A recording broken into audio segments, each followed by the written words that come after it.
Hi friends, good evening. আমি আজকে সোনিয়া এসেছি তোমাদের একটা রান্না দেখাতে। সেটা হচ্ছে ডিমের ডেভিল বা ডিমের চপ।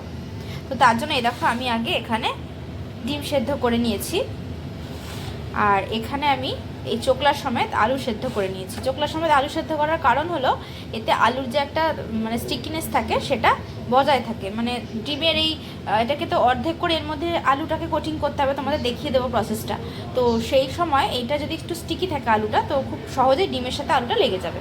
তো চলো এবার আলুর চোকলাগুলো ছাড়িয়ে নিই, আর ডিমের চোকলাগুলো আমি অলরেডি ছাড়িয়ে রেখেছি। আর হ্যাঁ, এখানে আমি একটা ভাজা মশলা করতে দিয়েছি, সেটা হচ্ছে ধনে, জিরে আর শুকনো লঙ্কা। তো এটাকেও আমি আগে গুঁড়ো করে নিই, তারপর আবার তোমাদের সাথে দেখা হচ্ছে। দেখো এখানে আমি এই যে দেখতেই পাচ্ছ, এই যে কিছুটা রসুন আর আদা একসাথে আমি এটাকে গ্রেট করে রেখেছি। এবার এইটা আমি তেলে দিয়ে আগে এর রসুনের আর আদার যে কাঁচা গন্ধটা সেটাকে আমি আগে এটাকে তাড়িয়ে দেবো। তারপর আমি এই আলুটা আর সেই গুঁড়ো মশলাটা আমি একসাথে দেবো কড়াইতে। এই দেখো এখানে মশলাটা আমি গুঁড়ো করে নিয়েছি। এটা অল্প একটু মশলা পরে একটু কম পেস্ট হয়েছে, একটু কম পাউডার হয়েছে। তো এখান থেকে আমি যেটা একটু ভালোভাবে গুঁড়ো হয়েছে সেটাই আমি দিয়ে নেব।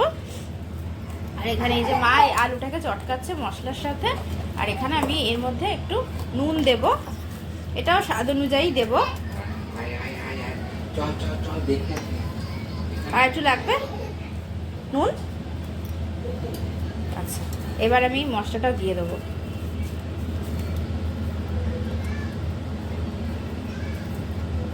আমাকে বলবে কতটা দেব।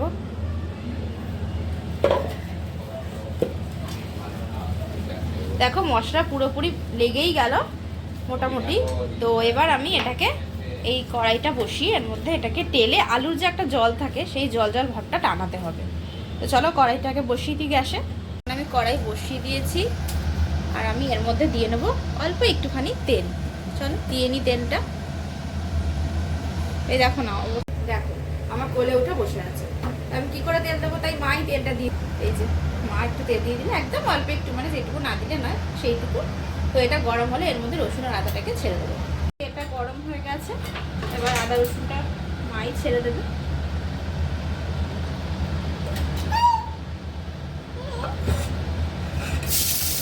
এবার এটা গন্ধটা যাওয়া অবধি আমাদের অপেক্ষা করতে হবে। তো সেইটুকুনি হোক ভাজা ভাজা, তারপর আবার তোমাদেরকে রেখে দিচ্ছি। দেখো এখানে আদা রসুনের গন্ধটা চলেই গেছে। তো এখানে একটুখানি গরম মশলা দিতে হবে। এবার গরম মশলাটার গন্ধটা গেলে তারপরে এই আলুটা দিয়ে দিতে হবে। এই যে আলুটা দিয়ে দাও। এবার আলুটা দিয়ে এই জলটাকে টানাতে হবে, আলুর যে জলটা, এই জলটা টানাতে হবে।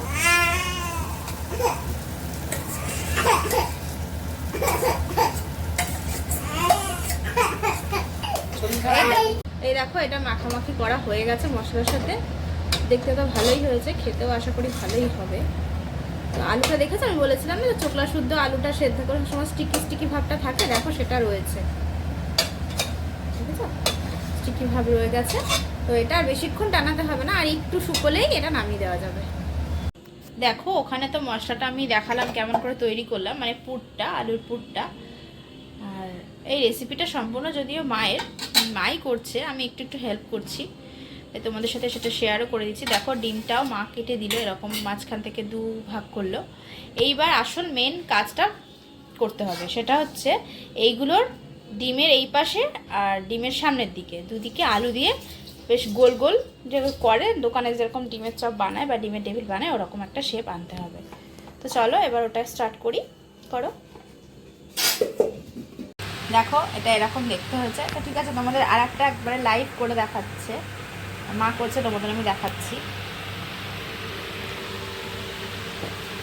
এখন এনে করো। খুব সাবধানে ধৈর্য ধরে করবে, না হলে কিন্তু যে ডিমের কুসুমটা পুরো বেরিয়ে চলে আসবে। আগে ডিমের কুসুমের দিকটা দিয়ে নেবে, না হলে পেছন দিকটা চাপতে গেলে দেখবে সামনের দিকে কুসুম বেরিয়ে গেছে, তখন কিন্তু আর কুসুম সেট করতে পারবে না। তো এইভাবে এরকম চারদিক দিয়ে এরকমভাবে দিয়ে একটু কষ্ট হবে, কারণ ডিমের চোকলাটাতে পিছলা থাকে, একটু সরে সরে যায় আলু।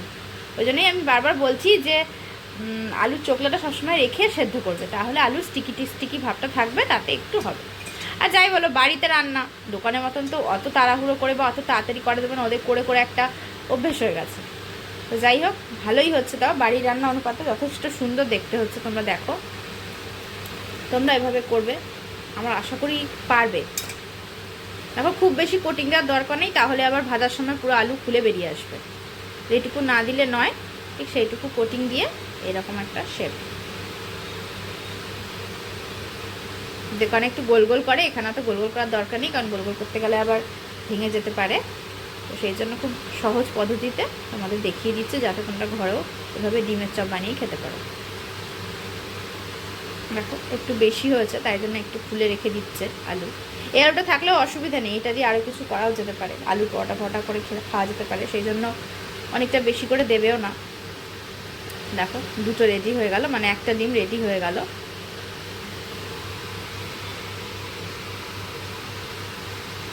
পুরো প্রসেসটা তোমাদের আমি লাইভ দেখিয়ে দিলাম, তোমরা এভাবে করবে, আশা করি পেরে যাবে।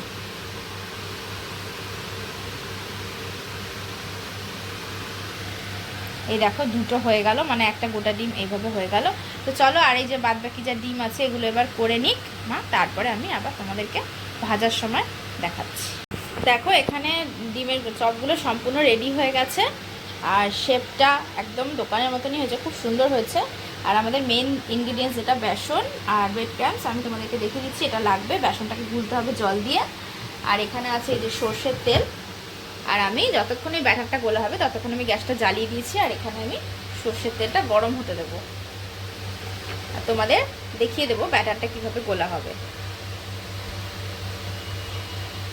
এখানে অনেকটাই তেল দিতে হবে, যেহেতু ডিমের চপটা ভালো করে ভাজতে হবে। তো ঠিক আছে, এটা আস্তে আস্তে করে গরম হোক, ততক্ষণে বেসনের ব্যাটারটা গোলা চালু হোক।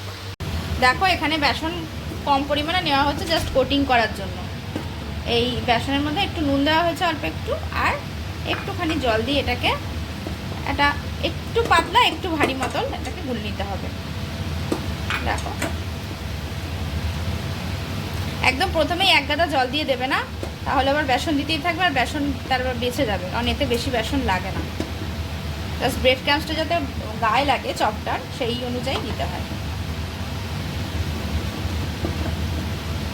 ঠিক আছে, চলো, এবার ব্যাটারটা মাখা হয়ে গেছে, আর এদিকে আমাদের তেলটাও অলমোস্ট গরম হয়ে গেছে। এবার একটা ডিম এর মধ্যে দিয়ে, আর এই ব্রেড ক্রাম্বসটার মধ্যে এটাকে কোট করে, তোমরা ডাবল কোটিং করতে পারো, আমি সিঙ্গেল কোটই করবো, কারণ ডাবল কোট করলে বড্ড বেশি মোটা হয়ে যাবে। এবার সিঙ্গেল কোট করেই করবো, তোমরা ইচ্ছে করলে ডাবল কোটও করতে পারো, মানে একবার বেসনে দিয়ে আবার ব্রেড ক্রাম্বসে দিয়ে, আবার বেসনে দিয়ে আবার ব্রেড ক্রাম্বসে দিয়ে ছেড়ে দেবে, এটা করতেও পারো, কিন্তু আমি একটাই করবো। তো চলো স্টার্ট করি এবার।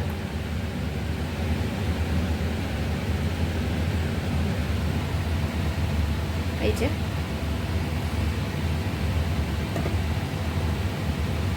মা ওখানে একটা করে বেসনে গুলিয়ে ডুবিয়ে এখানে আমাকে ব্রেড ক্রাম্বসে দিয়ে দেবে, আমি এটাকে মিক্সড করে কড়াইতে ছেড়ে দেবো। এই দেখো, এরকমভাবে আমি করছি, তোমরা করলে এরপরে আবার একটা বেসনে কোটিং দিয়ে আবার একটা ব্রেড ক্রাম্বসের কোটিং দিয়েও ছাড়তে পারো। আমাদের আগুনের মতন গরম হয়ে গেছে তেলটা, আমি এর মধ্যে এবার একটা করে এইভাবে ডিমের চপ ছেড়ে দেবো। আর এইটা ছাড়ার সময় না, তোমরা গ্যাসের ফ্লেমটা একটু আস্তেই করে নেবে, না হলে সাথে সাথে ব্রেড ক্রাম্বসটা পুড়ে যাবে। এটাকেও আমি আর একটা করে নিচ্ছি। আমি যেহেতু এক হাতে ভিডিও ধরে আছি আর এক হাতে এটা মাখাচ্ছি, তাই জন্য একটু অসুবিধা হচ্ছে, তোমরা একটু দেখে নিও। দেখো কি ভালো হয়েছে, একটা ফোঁটা ছাড়ছে না। এই দেখো, ঠিক আছে, চলো এইভাবে আমরা চারটে করে ভেজে নিই, তারপর তোমাদের ফাইনাল দেখাচ্ছি। দেখো, এখানে আমার সবগুলোই ভাজা হয়ে গেছে এরকম লাল লাল করে, আর এখানে আমি এই যে স্যালাড আর সস দিয়ে এটাকে দিয়ে দেবো। তো দেখি কীরকম হয়েছে, ও খেয়ে বলবে। আর তোমরা অবশ্যই এটা ভালো লাগলে বানিয়ে দেখো বাড়িতে, ভালো লাগবে আশা করি, টেস্ট হয় খুব। এর আগেও আমাকে মা বানিয়ে খাইয়েছিল। তো চলো, তো ও আগে খেয়ে বলুক যে কীরকম লাগলো ওর টেস্টটা, তো তারপর তারপর তোমাদেরকে আমি টাটা দিচ্ছি। দেখো, ও খেয়ে বলুক। এই দেখো আরেকজনের দশা, এই বাবা ভাত খেতে চায় না, এই সবগুলো নাকি খাবে সে। ভালো, ও বাবা গেল। ঠিক আছে ঠিক আছে ঠিক আছে ঠিক আছে, দাও। ঠিক আছে, খেয়ে দেখো, বলো কেমন হয়েছে। দারুণ হয়েছে, অসাম হয়েছে। তাহলে তোমরা এটা বানিয়ে খাবে। First class. ঠিক আছে, তোমরা তাহলে এইভাবেই প্রসেস যেভাবে দেখিয়েছি এভাবেই বানিয়ে খেও। আর আজকের ভিডিওটা আমি এখানেই শেষ করছি। দেখা হয় পরবর্তী কোনো একটা ভালো ভিডিওর সাথে। ততক্ষণের জন্য টাটা, গুড নাইট। বুড়ি টাটা করে দাও, টাটা করে দাও। করো, এখন শশা নিয়ে ব্যস্ত। আচ্ছা আচ্ছা, ঠিক আছে।